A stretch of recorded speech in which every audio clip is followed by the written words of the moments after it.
And when I woke up this morning, I was feeling pretty dangerous.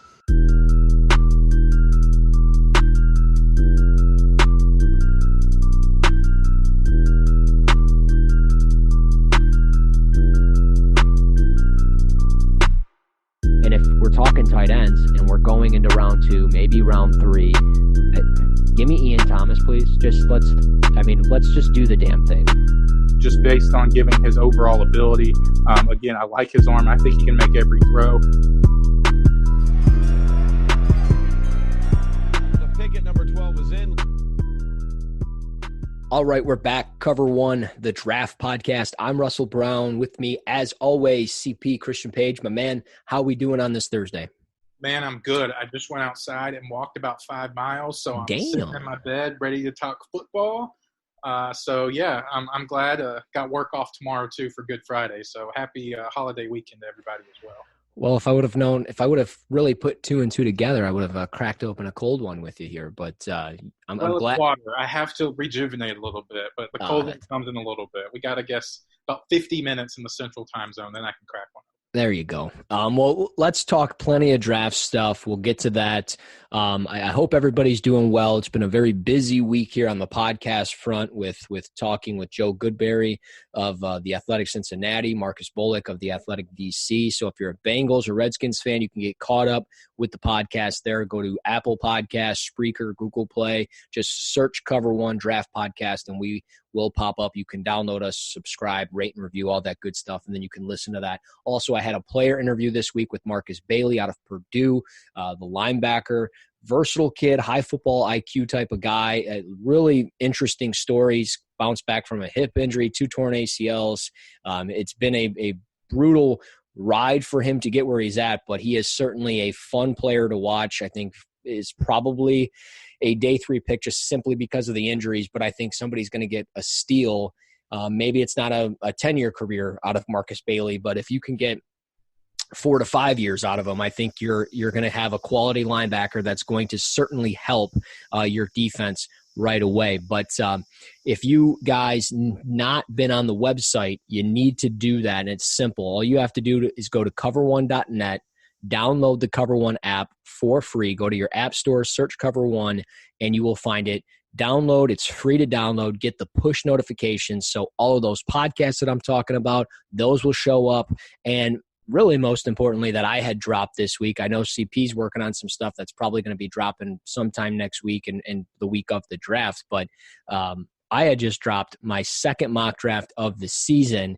I don't like to go overboard with them, but I did one on Monday night Monday night going into Tuesday, whatever it was. And it was a lot of fun. There's quite a few trades. I think some realistic trades. I've even got some of the trade value of what people are getting in return and everything like that. So it's a lot of fun with that. We're going to be spending this episode talking about it. So I'll go more into detail. CP, I know you read it. I know you have questions. I know you probably have some things to criticize me on. So let's jump into it. No, of course. I agree with every single pick, and I'm sure the audience does too. But a pick, of course, I certainly agree on. Starting off at number 1 with Cincinnati, Joe Burrow, the LSU quarterback, a no-brainer there, which is pretty much verbatim of what you wrote in the description, which there's not much else to add. Washington, same thing. Chase Young, the defensive end out of Ohio State. So very original with those first 2, so way to not be creative. Yeah, you just got to roll with that because it just Joe Burrow, Chase Young, until something else happens between now and the draft, I have no reason to believe anything else. So well, and it's nice too that essentially those probably are going to be the first 2 picks unless there's some trades going on. But I think most of the draft community believes those are the top 2 guys in the class, regardless of slotting them where they're supposed to go based on need. So it's cool to see the top 2 players in the draft go off at 1 and 2. But here's where, the first trade comes up. Number 3, the original selection is the Detroit Lions, which you've talked about. We both talked about. It probably doesn't seem like they're going to stick at number 3. They don't have a need for quarterback, at least right now. Looks like long-term Matthew Stafford, his health with his back is going pretty proactively right now with the information we have. But there are a lot of teams, I say a lot of teams, but there are a couple teams in that top 10, 2 to 3 that are eyeing a quarterback, one being the Los Angeles Chargers, now with Phillip Rivers, now an Indianapolis Colt. And it looks like they're in the quarterback conversation. You have them jumping up at number 3 with Detroit and taking Tua Tagovailoa, even though, they have been linked a little bit with Justin Herbert. Maybe some of the play styles a little similar to what Phillip Rivers was, at least based on kind of a height, weight threshold and maybe some other athleticism there. But why Tua in LA essentially, make sense of the fit and then maybe make sense of the pick just based on, some of the context clues that are going around? Yeah, well, of course, this dropped on the 7th of April, and then today and really last night there was speculation and rumors going around on Twitter and everything else saying that there's probably at least 2 teams in the top 10 that did not pass Tua on the physical. So I don't know if at the time that they had spoken with him or anything like that at the combine maybe things didn't go as smoothly as everybody thought with the hip and some of the injuries. But I understand the concerns there, and I understand why maybe some people think Herbert will go before Tua, and I understand that. I think, though, genuinely it's going to be Miami ending up with Herbert at 3 if that's the case. But Tua with the Chargers, I understand the risk of trading up, giving up some future assets for a guy that might only last 10 years in the league because of the injuries and the concerns there. But we all know how dynamic he is. He can run the ball efficiently. He throws the ball incredibly well. He pushes the ball down the field very well, very accurate. And I think just in today's NFL, he fits. I like the fit in LA for him to the Chargers. Remember, he's from Hawaii. I think it makes things a hell of a lot easier for his family and to probably eventually move out to California and just be around his family and be on that West Coast. It just makes sense. It seems like a natural fit, and they've got weapons for him to be successful really from day one. So if he's ready to play in September, then you have Keenan Allen, you have Mike Williams, you have Hunter Henry, you have Austin Eckler, and you could probably end up with another running back in this draft because it's a pretty deep running back class, especially on day 3. So the Chargers with Tua, I think this is the direction that they should go. And I think if there's any team in the top 10 that's most interested in Tua, I feel like it would be the Chargers. Yeah, I certainly agree. It seems like, again, like we were talking about, we projected Detroit to trade out of that 3 spot, unless they're going best player available, whether that could be, Jeffrey Okudah, the cornerback at Ohio State, which would fulfill a need, Derrick Brown, the defensive tackle out of Auburn, which could also fill a need up front for them. But I think the price tag for that number 3 pick is pretty rich, and they could get, some dividends later on and still maybe land a player like that caliber. So side note to the mock draft, I really like how when you do put in a trade, you do put in parentheses mock draft trade with the said team, and then you give the scenario of what you think they're going to have to give up or surrender for that pick. So because there's a lot of mock drafts that you see, whether it's simulators or just, on all these websites, you see a trade and you're like, oh, I have to go back and wait, did they trade that pick or is this a suggested pick? So I really like how that, is just right there in the front. So, the viewers are asking that question. Yeah, and I've learned too over time of 10 years of just doing random mock drafts and putting them on the internet. I've learned that people don't like when you don't have clarity. They want to know what's going on. So if you are just putting random stuff together, they're not a big fan of that. So and in this scenario, the Chargers would send the 2020 first round pick, the 6th overall pick, and their second round pick of 2020, which is 37th overall, plus their second round pick in 2021 to move up those spots. And I simply went off the Jerry Jones, is it Jerry Jones or Jimmy Johnson trade chart? I'm sorry. The Jimmy Johnson trade value chart, which you can actually find on the internet. And I don't really remember exactly what the third pick was worth. It might've been like 2,200 points. And if you put everything together, I think it came out to like almost 2,300 points. So maybe they're giving up a little bit too much. I don't think so, but so that's what all these trades will be. I'll when I describe more, I'll give the what they gave up as well. But yeah, it's very, very valuable and kind of gives a real life situation and not just being like, oh, I think this would make sense, but actually giving a little bit of validity to some trade values and just makes sense of the pick. So going to number 4, we have the New York Giants staying put there. I know offensive tackle is a popular pick here, best player, whether it's Jedrick Wills or Mekhi Becton or even Tristan Wirfs this high. But you have them going Isaiah Simmons, the linebacker / DB out of Clemson. We'll get into Giants later on because you have projected them to move back into the back end of the first round to, spoiler alert, to get an offensive lineman to kind of supplement their pick at number 4. So we'll talk about the Giants here in a little bit. And then we'll jump back into the quarterback conversation with Miami at 5. And like you did detail, maybe they do move at number 3 with Detroit. But do you think that they maybe just kind of play the back seat instead of in the driver's seat and just see what quarterback may fall in their lap at 5? Because they've been linked to every quarterback. They've been talked about. They really like Justin Herbert and all of his ability. We know they had an interest in Tua ever since last year at this time. And then it seems like, I think Todd McShay was talking on the first draft, the ESPN NFL Draft podcast, that Miami is trying to throw the kitchen sink at Cincinnati to look at that first overall pick. Cincinnati's not going to do anything unless essentially Miami offers their whole draft for this year, next year. But they're linked with Joe Burrow too because they want him as well. I mean, who doesn't? But do you think Miami just kind of takes a back seat here and it's just like, we like all 3 quarterbacks, Burrow's going to go 1 overall, but, we'll take Herbert, we'll take Tua. It doesn't matter. We're just going to stay here at 5 and get the best quarterback on the board.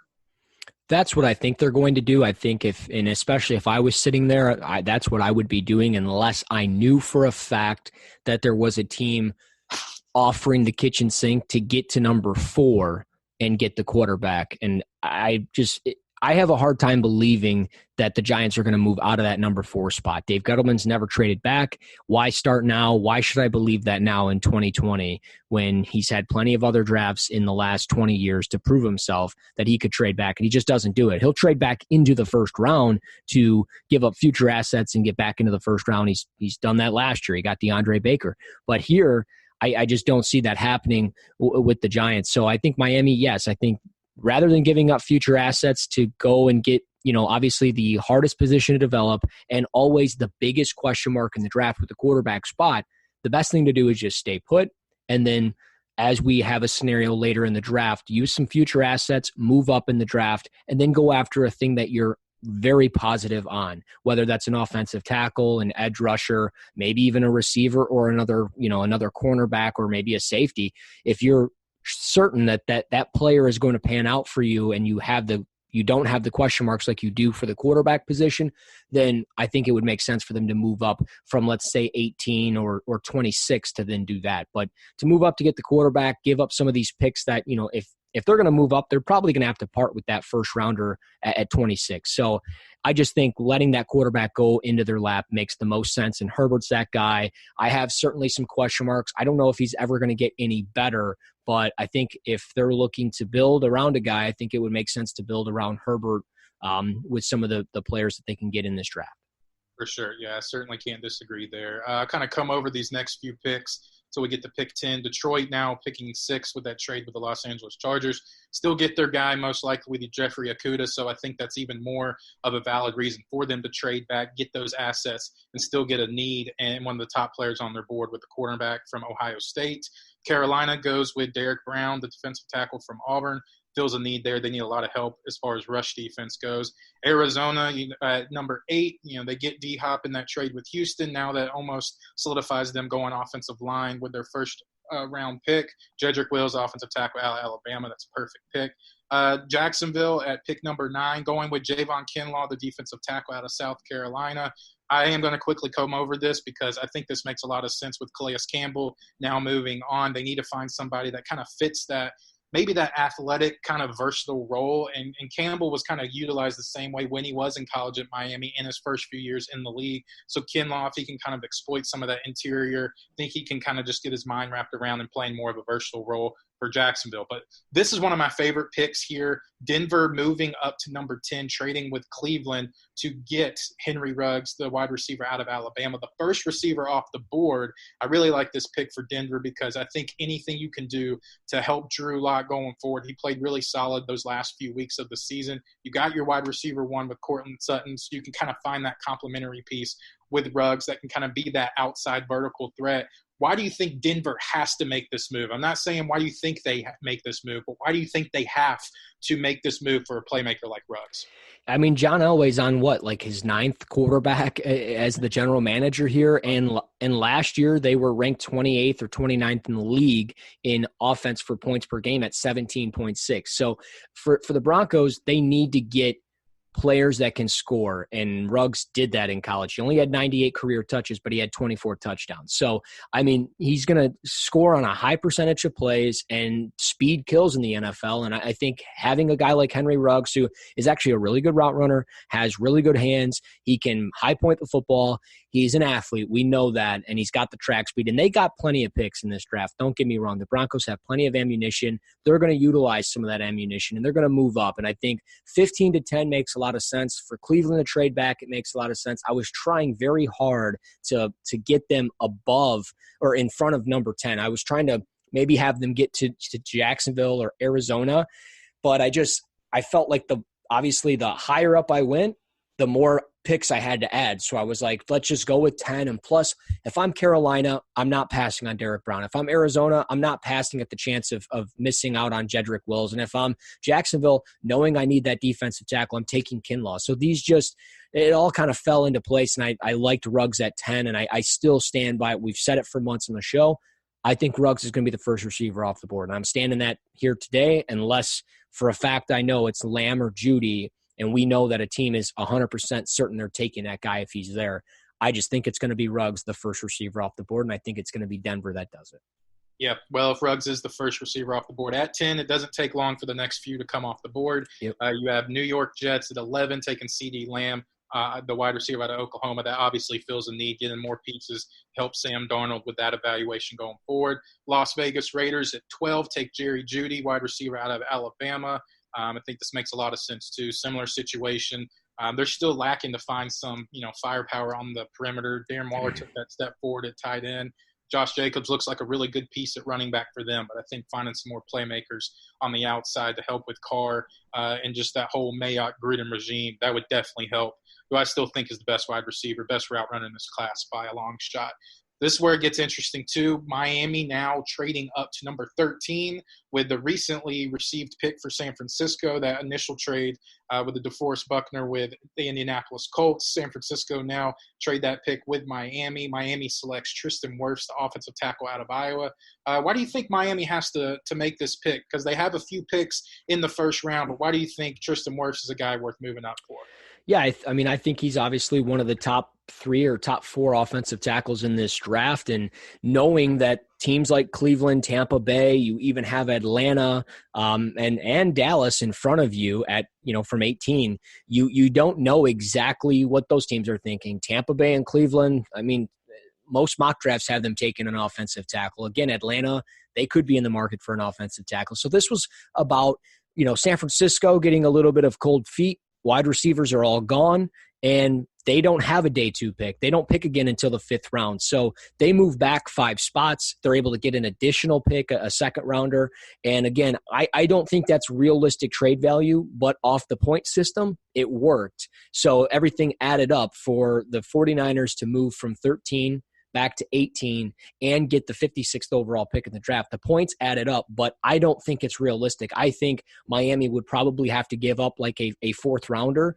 And I think that would make a hell of a lot more sense. But for Miami, getting Tristan Wirfs, he just makes too much sense for them. He has versatility. He can play both spots, left tackle, right tackle. I do like him as a right tackle. I never really believe in changing guys, but they can do that. They have that flexibility to play him where they want. He, again, the athletic freak that he is, he posted great numbers at the combine, incredibly strong, a former wrestler, pretty solid technique. There's times that he's got too much forward lean, but he moves really well in space. I just think this is a home run pick for Miami. And if I'm going off my board, Andrew Thomas would have been the guy, but I just feel like Tristan Wirfs would be the guy just simply because of the combine and just some of those recent numbers. For sure. Yeah, I certainly think that makes sense. Best player available fills the need as well, which is a match made in heaven if you can make that happen in the draft. 14, Tampa Bay going the same route as the Dolphins. Their offensive tackle, Mekhi Becton out of Louisville. And then 15, the Cleveland Browns with that trade with Denver at 10. select Andrew Thomas, the offensive tackle out of Georgia. So it's a guy that you've kind of circled as one of the better fits for Cleveland and just one of the better fits in the draft overall, regardless of team needs and all those specifics. But I think this makes a lot of sense here with Cleveland. They still get their guy, or at least we're going to say their guy based on our perception at 15. And just another piece to help with the Baker Mayfield evaluation and just this new offensive regime, I guess you could say, because offensively, I know their offensive line has a few holes maybe in the interior, but, their skill positions look sound. Nick Chubb's a really solid running back. Quarterback, they're still looking long-term of what Baker Mayfield can do. They added the tight end this offseason. So is offensive line kind of the only thing they really need to address offensively in this 2020 draft? I would say that and maybe a number 3 receiver. I know it's hard to even really consider a number 3 receiver when you have OBJ and you have Jarvis Landry, but, they lost Rashard Higgins. He's hit the free agent market, and I don't think they've re-signed him. So if they're thinking of getting another wide receiver, I mean, this is certainly the draft to do it, but they do give up some draft picks here. They get some draft picks here. So for Cleveland, it makes a lot of sense. They get obviously the 15th pick, they get the 3rd round pick at 77 overall for this year, and then they get a 4th round pick next year from Denver. So Cleveland's going to get a couple of extra picks. They're going to get their left tackle. They've got their right tackle with Jack Conklin. So I think this was certainly their biggest priority going into this offseason, getting 2 offensive tackles that can start and help your quarterback and your run game. And Andrew Thomas is a terrific run blocker. He's consistent in pass protection. I love his hand placement. I love how he utilizes his length with his arms. He's incredibly long. I think people thought he was shorter on tape, and then he comes to the combine and he blew it up. I mean, he had over 35-inch arms. So I think he's just one of those guys that quietly had a really good combine and is still going to be a top 15 pick. And I think here at 15 makes a lot of sense. It wouldn't surprise me, though, if he was already gone. And just real fast with Mekhi Becton for Buccaneers fans, he played left tackle, 21 career starts, 12 career starts at right tackle. So he's got some versatility. He can play at both spots. He played really, really well down the stretch, but also the combine was huge for him. I mean, again, a 6'7", 6'8", 370-pound offensive lineman running a 5'1" just seems impossible, and he can do it. So he's a great finisher. Makes a lot of sense. They're going to invest everything into Tom Brady to make this work over the next 2 years. So Mekhi Becton makes a ton of sense. Yeah, I certainly agree. Both of those teams could use some help up front. At 16, Atlanta stays put, drafting Christian Fulton, the cornerback out of LSU. Obviously, Desmond Trufant's no longer with the team, so hopefully Fulton can make those Atlanta Falcons jerseys look a lot better than they do, because I think that'd be a really good pick, kind of solidifying that CB1 territory that Atlanta desperately needs. Now things are getting interesting. We got at pick 17. The original pick is Dallas.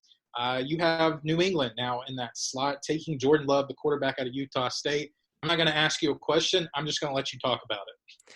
Yeah, I mean, let there be anarchy, right? That's the very first sentence in that pick. So, yeah, real fast with the Falcons, Fulton, he had a great combine. He makes a ton of sense for them. Like you said, they need a number 1 corner. They could be in the mix on C.J. Henderson, but I love the patience, the press coverage ability that Fulton possesses. So I think the Falcons would really benefit with him. I think he's a top 20 pick, and I don't understand why his – Yes. Yeah, what you're about to say. People need to stop overthinking him and also Andrew Thomas at tackle. Yeah, it just doesn't make a lot of sense. But with Jordan Love to the Patriots, look, Dallas – they could use a couple of additional picks. There's plenty of draft capital on the Patriots side. They have not drafted a quarterback in the first round since 1993, Drew Bledsoe, who they took first overall. So we're seeing some firsts for a lot of teams. The Giants taking Isaiah Simmons, first time they've done that with the linebacker since Carl Banks. The Lions taking corner with Okudah, first time since Terry Fair in 98. So Jordan Love here. They need a quarterback. I'm not, ripping on Jared Stidham at all, your boy, but at the same time, you need to get some help in that room, and you're not going to do it in free agency unless they sign Cam or Jameis, and they haven't done that yet. So I think Jordan Love's probably going to go in the first round. I know his value's all over the place. They might be able to stay at 23 and let him fall in their lap. But, I like the anticipation. I like the natural release that he brings. I think there's times that he throws off his back foot and he kind of leans back a little bit too much, but he's got one of the stronger arms in the draft. So I like the pick. I like the fit. I think it would make a lot of sense for them to go into this draft, put some assets around him, whether it's on the offensive line first or get another receiver or two in this draft, and certainly a tight end. But the Patriots moving up, I don't think it's out of the realm of possibility, and doing it in the first round certainly makes a lot of sense. So the Patriots give up the 23rd pick in this draft, the 87th overall pick in this draft, and a 4th rounder. The Cowboys can move back. They can kind of think about some things as maybe the corner that they liked, Christian Fulton, went the pick before. So it gives them some time to kind of readdress their board and rearrange it. And for the Patriots, they get their quarterback. Yeah, I kind of like Dallas moving out of there because there's not all these dire needs that they have. I know they could have some help at safety, but they signed Clinton Dix. At least it was only to a 1-year deal this offseason. So there's a little bit of breathing room there in the safety room. But I don't think they have a ton of primary needs. So maybe, like you said, they can kind of trade back a little bit, stockpile some picks, and kind of reevaluate their whole draft scenario. So at 18 now we have San Francisco moving back from that 13th pick with Miami. So now you're looking at Justin Jefferson, the wide receiver out at LSU. So with San Francisco sacrificing that pick at 13, do you think maybe wide receiver was on their mind ever since the beginning, and they're just like, you know what, we would like a guy like maybe Jerry Jeudy or Henry Ruggs or whoever it may be, but we like a guy like Justin Jefferson. Let's stockpile some picks maybe in the later middle rounds and still get a really solid guy in Justin Jefferson. Yeah, and I mean, they get, I think receivers – near the top of their board. They don't have Emmanuel Sanders anymore. And, Dante Pettis has been really inconsistent. I know they can make things work with Kendrick Bourne, and it seems like he's always scoring down in the red zone and everything. But overall, I just feel like this is a team that really needs to go out and get another weapon for Jimmy G, regardless of having George Kittle and their ability to run the football so great. But Justin Jefferson is a first-round talent, no doubt about it, and this is terrific value at 18. I think 13 might be a little too rich, and knowing that Jeudy, Lamb, Ruggs all went in a row right before you, I think that will make a team panic and certainly look and try to find a trade suitor. And I just felt like Miami was that team. So for them to get a couple of extra picks, and I know the defensive tackle position is a need, but again, they still have another first rounder. They get that second rounder, so they can address those needs. And let's not act like their defensive line is hurting by any means. They've got Bosa, D Ford, Eric Armstead, Solomon Thomas. I know Thomas isn't exactly what he was, but you can find a really nice value at 31 or now 56th overall. Maybe that's a Neville Gallimore who might be an ideal fit at 56, or maybe you pull the trigger at 31 and take him. So yeah, Jefferson, I like him as kind of that big slot receiver that you can utilize. I think having Kittle in the slot on one side, Jefferson on the slot in the other side. I think it could be a home run. You could run a ton of crossing patterns there. They both attack the middle of the field very well. Jefferson had 18 touchdowns last year. 12 of them were in the red zone. Just one of my favorite players in this class, and I love the fit for him in San Francisco. Yeah, explosive playmaker. Why not? Give them San Francisco, Jimmy G. Let them be Super Bowl favorites in 2020. So that'll be really fun to see in that offense for sure. I'm going to rip off these next few. I'm going to stop maybe reading 4 in. You just tell me, whichever one you want to hit on. 19, we have the Las Vegas Raiders taking C.J. Henderson, the cornerback out of Florida. At 20, we have Jacksonville Jaguars taking Calebon Chason, the outside linebacker / D end out of LSU. 21, we have the Eagles with Patrick Queen, the linebacker out of LSU. And then Minnesota at pick 22, we have Jeff Gladney, the corner out of TCU. Any of those you want to talk about? Yeah, I'll touch briefly on the Raiders real fast and the Gladney pick. So the Raiders go in Henderson. I think even though they've got Trayvon Mullen and they could certainly be interested in, his former roommate in college, A.J. Terrell, maybe that's somebody that they look at in the later rounds, but probably day 2. But I like Henderson. He's there. He's got really good footwork. I think he could become a true number 1 for this defense. I know they've got Nevin Lawson, but it was only a 1-year deal. So Henderson makes a lot of sense. Chason to the Jaguars. I love this fit. They're probably going to trade Yannick, so they need an edge rusher. They stockpile on defensive line here. The Eagles, they need a linebacker. Let's not fool ourselves. Patrick Queen, so instinctive, so rangy, just does a terrific job. And then Gladney was the guy I really wanted to circle to. He's just a Mike Zimmer guy in this draft. I think it's a natural fit. I love his ability in man coverage. I love the way he can trail and utilize the length that he has. I like the footwork that he has and the hip fluidity. I really like him. It's a serious need at corner. They lost Mac Alexander, Trey Waynes. They cut Xavier Rhodes. They need a corner. It wouldn't surprise me if they package 22 and 25 to move up and maybe even put themselves in the position to get a Henderson or a Christian Fulton. Yeah, I think it's going to be really difficult to talk Mike Zimmer out of taking a cornerback with his first-round pick. Yeah. Probably multiple corners, and they need to. I mean, like you just listed all the guys that they lost or either cut, whether that was a mutual agreement or somebody else just tried to, took a different direction in free agency. But we've always known Minnesota to be in that hard-pressed, secondary, and they need some bodies now. They don't need, just – high-level guys. They just need players in that backfield. But I think Gladney could turn into that CB1. Like you said, I think he's a Mike Zimmer type if you turn on this film.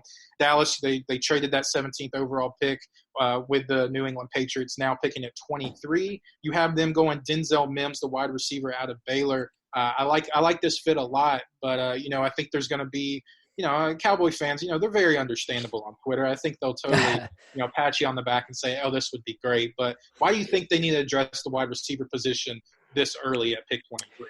I really was just sitting there tossing players around going, I don't know, because I truthfully don't know what direction this team is going to go. I know they have talked about needing an edge rusher, and I am in agreement there, and I know Epinesa is there, and I know Zach Vaughn is there, but at the same time, I just thought about this offense, and I said, okay, well, if Ezekiel Elliott goes down, they lost Jason Witten, they lost Cole Beasley the year before, and Amari Cooper's been dealing with lower body injuries consistently now for really the last 2 years, and Michael Gallup's not always 100% healthy. So if you're going to invest all this money in Dak, why not invest in another first-round receiver, in a guy like Denzel Mims, who is so athletic and has, such a natural, he's such, long natural strides. He does a really good job utilizing his length. He put that on display at the Senior Bowl, consistently beating off coverage all the time and utilizing his hands. So I think, on tape, I don't see a first rounder, but the athletic ability and just the way that he worked at the Senior Bowl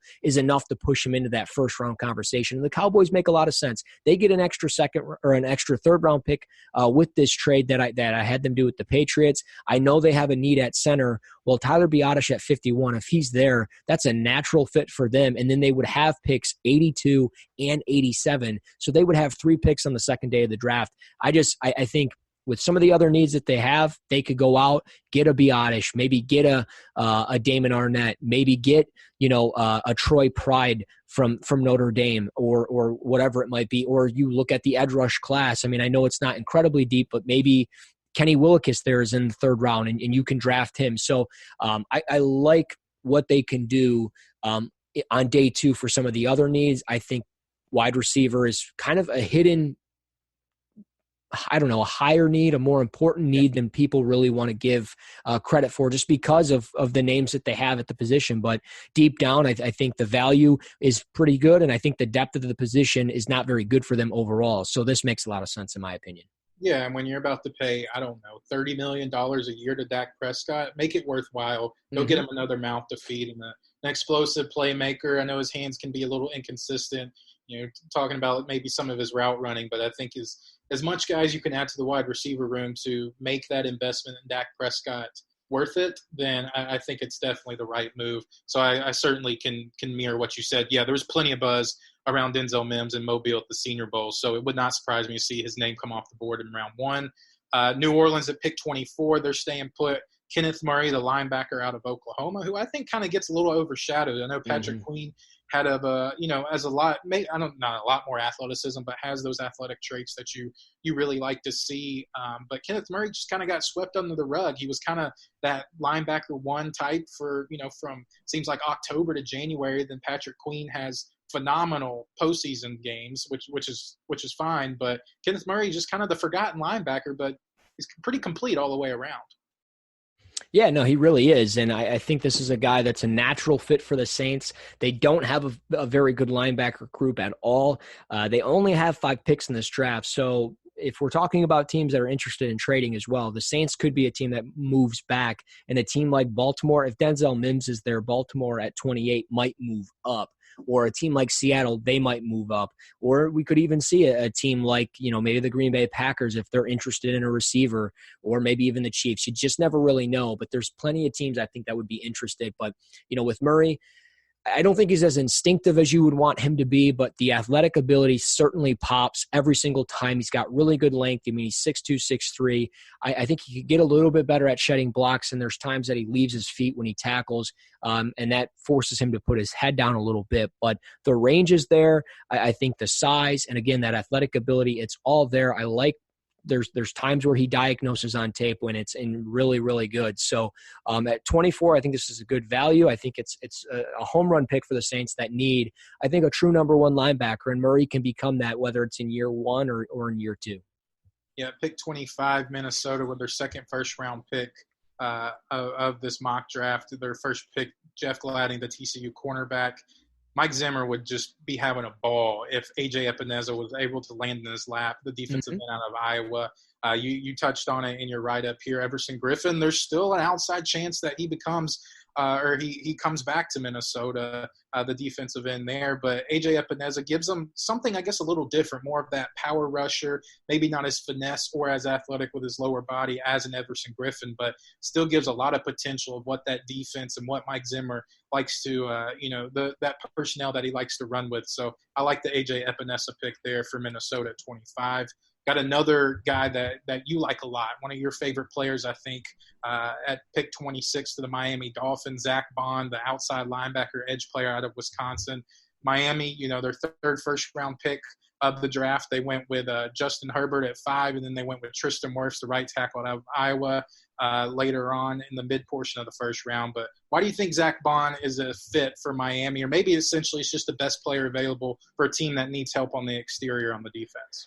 Yeah, it was just best player available there, and you're right. I like Zach Bond quite a bit. I just did not know where to put him. I felt like Jacksonville, maybe. I mean that might work. Maybe the Raiders again.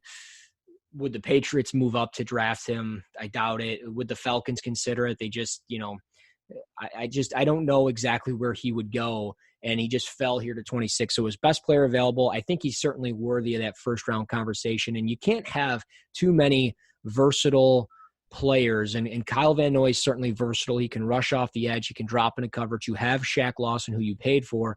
But Brian Flores, their head coach, he knows how to utilize defensive players, especially edge rushers, and I think Zach Bond will be able to do that. He can stop the run, he can drop into coverage, he can rush off the edge. Very versatile, very dynamic in his own way, only being 6'2". He doesn't have ideal length, and I think that might be something that holds him back a little bit. But again, he's a workhorse. He's got some of the fastest hands of any edge rusher in this draft. So him at 26 is a home run for Miami, and they're having a steal of a draft with Justin Herbert, Zach Bond, and Tristan Wirfs. So I like a lot of what I've been able to do for Miami. And if you're a Dolphins fan, you should be jumping for joy because your team got a hell of a lot better in round one of this mock draft than maybe anybody. Absolutely. At pick 27, the Seattle Seahawks are taking the prospect of the week. And I say that just based on all the social media channels reporting that Isaiah Wilson, the right tackle out of Georgia, looks to almost, I don't want to say a lock. Maybe I'm piping it up a little bit, but almost looks to be at least a back-end lock of the first round, and there's some rumors that he may go ahead of his teammate Andrew Thomas, which I think is absurd because their film is not on the same level. I know Wilson has some, maybe some better physical tools, but as far as technique-wise, I think Andrew Thomas is one of the more cleaner prospects, one of the safer prospects in this draft in the entirety, regardless of position. But Seattle, it makes sense. I was talking about it before we hit the record button here. It seems like Seattle always has linemen that stick around for 3 to 4 years, but never are molded into that all-pro caliber, at least the tackle position. Do you think Wilson could be molded and maybe just, kind of takes that, I don't want to say redshirt year in his first year with Seattle, but kind of takes those stepping stones to maybe be molded into somebody that could get that extension, to get that option picked up and maybe sign for the future for Seattle? Do you think that's a scenario that you think he could be molded in there? Well, and that's another reason why I did it. I mean, that fifth-year option was huge. I mean, if you remember my first mock draft after the Senior Bowl, I had Van Jefferson in my first round going to Green Bay simply because, one, he had a great Senior Bowl, but two, it just seems like a smart idea for teams to pick up a fifth-year option on an older player like a Van Jefferson who's 24. But for Wilson, he's not 24, but he's still a little raw. And like you said, yeah, certainly redshirt him, but then you can still get 4 years out of him and maybe extend him beyond that. You never know what the future holds, but he would certainly be an upgrade over Brandon Shell. They're currently listed right tackle. So at 6'5", 350, I mean, he plays with heavy hands. I think he's actually got pretty good footwork for a player his size. Certainly the hand placement is sporadic and it's very questionable at times. I mean, I think part of it, he's so big and he just aims high, but I mean, if there's any way to fix it, I think the Seattle Seahawks can find a way to fix it. They just find to churn guys out and churn them into pretty decent football players up front. So for Wilson, there's been the rumor swirling that he's a first rounder right now. I don't buy into him going before Andrew Thomas. That would be nuts, but anything can happen. But I think a team in the back end would certainly spin the tires on an Isaiah Wilson simply because they probably know on the second turn in the second round, he's probably not going to be there in the late 50s, early 60s of this draft. It's just, that's the way it seems like it's been trending. We've been talking about it for a while that he could go much sooner and being an early second round pick. And here we are now, we've got him inserted in a first round mock. So I think it's trending upwards for Isaiah Wilson. Yeah, following the pick of Wilson with Seattle at 27, you have the New York Giants popping back into the first round at pick 28, trading with the Baltimore Ravens to select Austin Jackson, offensive tackle out of USC. I alluded to it when we were talking about Isaiah Simmons, who you mocked them with their original pick at pick 4. So they didn't go offensive tackle there. They get one here. Why do you think Austin Jackson's the guy over maybe a guy that's a little more trendy in the first round like Josh Jones out of Houston? Yeah, I mean, I've been a fan of Austin Jackson since November. I know there's some people out there that don't think he's very good, and I mean, I don't think he's great by any means, but I think there's plenty of tools to work with, especially being only 20 years of age. And keep in mind, he had, was a donor for his sister who was sick in the summer, and it was really his first season back just trying to get to full strength. So I think there's some issues there, obviously, but he's got really good length at 6'5". He's got quick feet. I think he likes to try to utilize a snatch trap technique. And for Jackson, I think he makes perfect sense for Seattle because you can get that 5-year deal and everything. And he's a perfect fit because on the left side, you have Dwayne Brown. But at the same time, they don't have a starting right tackle. But for the Giants, this makes a lot of sense as well because Nate Solder is not getting any younger. He's not getting any better. And they could look to upgrade and maybe move Nate to the right side, and then you have Jackson. But I just like the thought of them giving, obviously some future assets to get back into this first round to get a offensive tackle. They have Isaiah Simmons. They get their defensive chess piece. They get a young offensive tackle that you can build your offense around with Saquon Barkley, Daniel Jones. That should be key. And I think Austin Jackson is a young player that you can get better and mold. And maybe it's not the Giants that are the best fit, but I think it makes a lot of sense for this to be the guy that they go after. Yeah, I think it's almost set in stone that Dave Gettleman is going to draft an offensive tackle in round 1. May not be at pick 4, but like you have here, maybe he trades back in the first round here at 28 to take Austin Jackson, the offensive tackle out of USC. At 29, you have the Tennessee Titans taking Noah Igbenogany, the cornerback out of Auburn. This makes sense to me because it doesn't look like Logan Ryan's going to be re-signed, but Tennessee does have some money to play with right now. Jadeveon Clowney's still not signed, and they shipped off Jarrell Casey for a 7th-round pick to Denver, so that cleared up. I think Casey was owed about $13.5 million. And I think John Robinson and Mike Vrabel saw the decline there. So they started to act proactively. It was just a contract dump. It wasn't a value, obviously, because they get a 7th-round pick, which is not going to really do anything as far as effectiveness so far. But I think this makes a lot of sense for them. Adoree Jackson, in my opinion, took that step forward last year. Maybe not necessarily a CB1, but I think if there's enough pieces around there, supplementing him with Malcolm Butler, who I don't think is any good, but whatever. We can get into that a whole nother time. But I think Igbenogany has a lot of traits here, a lot of physical traits. His change of direction is outstanding. He can get a little grabby, but like you wrote in here, he's only had 2 years of experience and you can't really tell that much on film. There's some rawness, some newness to the position, but he's a very competitive player, and I think that would be a really good spot. In Tennessee, whether it's at pick 29 or maybe their second-round pick, I like that pick a lot there at 29 for Tennessee. Pick 30, this is probably my favorite pick out of every single selection you have in the mock draft. Brandon Ayuk, the wide receiver out of Arizona State. Give Aaron Rodgers another receiver. Give him a receiver that can do anything after the catch. An explosive guy can hit you vertically, can do stuff underneath, can do stuff in the screen game. Just get the ball in his hands. Let him do magic. Rodgers hasn't had a guy that's been able to do that in quite some time. I know Devontae Adams can, but I think playing second fiddle to Devontae Adams, Brandon Ayuk would be a perfect complement in an offense for Matt LaFleur and Aaron Rodgers. Yeah, as a Lions fan, this one makes me scared. But, their offense has not been the same since, the early days of Devontae Adams. They still had Randall Cobb. They had Jordy Nelson. And getting Ayuk, of course, the moment I hit submit on this and this goes up the next day, he ends up going and getting a surgery done. But at the same time, this is a guy that tested actually pretty well at the combine, had over a 40-inch vertical, ran in the 4.5s. I think it was a 4.54 if I remember correctly.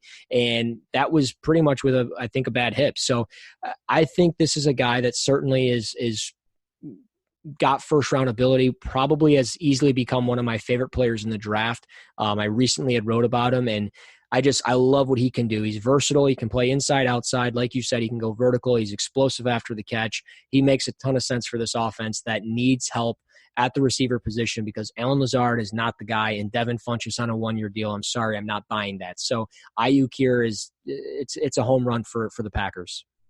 From one internet scout to the other internet scout, this is a really good selection. And that's the value of where he's supposed to be selected. So very good. I'm proud of you, Russell, even though you only have access to, 300 games. So whatever. We'll get into that another time. But thanks, Adam. Yeah. Thanks, Adam. It's whatever. I think a lot of people jumped on him. He got the picture. But, Brandon Ayuk's been high on a lot of people's boards. We were all at the Senior Bowl with you. And when Jim Nagy said he's going to go in the first round, then everybody was like, well, okay, I guess we should start evaluating him as a first-round guy. Ever since then, the end of January, seems like he's been a first-round guy for a lot of us internet scouts. So, and it's justified, too. It's not just a projection. Brandon Ayuk has really good film, just a couple years out of Arizona State.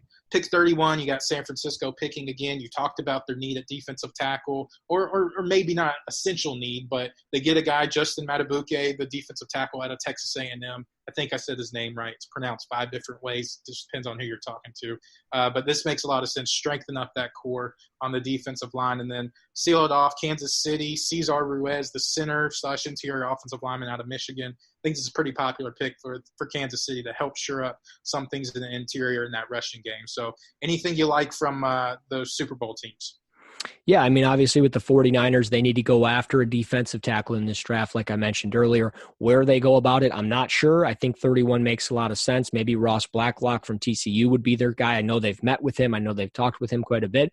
So that could be the guy. But I went with the A&M guy, and it's simply just, I think solid technique. He's higher on my board than Blacklock for one, but also, he's got a pretty nice blend of power to his game. He's pretty quick actually off the snap. There's times that his pad level rises a little bit, but overall, I like what he brings to the table. He's constantly looking in the backfield, trying to find work and trying to make plays. So I think he can be pretty disruptive on this front with Bosa, with Armstead, with D Ford, and the guys that I've mentioned earlier. So the 49ers, it makes a lot of sense to go after a D tackle here, and this is a solid fit. Then with Ruiz, I said in my first mock draft, I had Tyler Biadasz. Obviously, the AC joint not doing anything at the combine hurt him a little bit, so he'll go in that second round, maybe third round at worst case scenario. But Ruiz seems like a first-round guy at this point, maybe an early day 2 guy. But I think at 32, the Chiefs, they need to find an upgrade at the center position. And Ruiz being one of the better interior offensive linemen, my top-ranked interior offensive lineman. I know he's your top-ranked interior offensive lineman. I think he's very aggressive. I think he's got really good footwork, the way he can, transition his weight from his set foot to his post foot. So I think this is a slam dunk for a team that needs interior line help. You get him for 5 years, essentially. It was really hard for me not to give them Jonathan Taylor. It's really hard for me not to put Jonathan Taylor in this first round because I think he is going to go in the first round. I really do. I just didn't know where to put him. So I went with this instead. And so that's the first round mock. You guys can check it out over at cover1.net. Again, get the push notifications. Thanks for running through this with me. I hope I got a passing grade, and I hope I didn't make anybody too mad.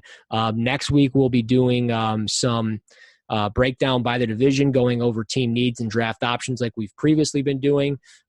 Probably we'll have another player or two on the show, maybe a couple more writers and team reporters talking about certain teams. So be on the lookout for that. The only way you can do that is by finding us on Apple Podcast, on Spreaker, YouTube, wherever you go about your podcast. So search Cover One NFL Draft Podcast. CP, thank you for taking the time. Do you have anything to add on top of today's show? Anything you're working on and all that good stuff?